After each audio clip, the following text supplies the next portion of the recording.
जननी जन्मभूमीच स्वर्गादपि गरीयसी या ओळीतील उद्गारवाचक चिन्हाच्या डावीकडील 6व्या अक्षराच्या उजवीकडील तिसरे अक्षर कोणते? मग याच्या अगोदरच सांगितले, जो आपला उजवा हात आहे त्या बाजूकडून मोजायला चालू करायचं उजवी साईडनं. डावीकडून विचारलं तर डाव्या हातापासून मोजायला चालू करायचं. आपल्याला काय विचारलंय? उद्गारवाचक चिन्ह इथं आहे उद्गारवाचक चिन्हाच्या डावीकडील 6वे अक्षर. मग डावीकडील 6वे अक्षर काय आहे? हे डावा हात. मग ह्या साईडला ही डावी बाजू झाली उद्गार चिन्हाच्या. इकडे उजवी साईड झाली, पण इकडे उजव्या साईडला कुठले अक्षरच नाहीत.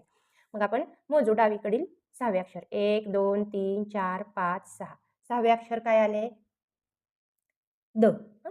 6व्या अक्षराच्या उजवीकडील तिसरे अक्षर. आता हे 6वे अक्षर आले. याच्या उजवीकडील तिसरे अक्षर. ह्या द ची डावी बाजू ही झाली. ही काय झाली? डावी झाली. आणि ही द ची काय झाली? उजवी बाजू. ही डावी बाजू. ही डावी, ही उजवी. मग उजवीकडील तिसरे अक्षर. द च्या उजवीकडील 1, 2, 3. द च्या उजवीकडील तिसरे अक्षर काय झाले मग हे? री. म्हणून आता हे पर्याय उत्तर काय आलं आपलं? री. मग उत्तरामध्ये पर्यायामध्ये कोणतं आहे? द, ग, री, पी. म्हणजे हे झालं आपलं पर्याय क्रमांक 3 हे उत्तर.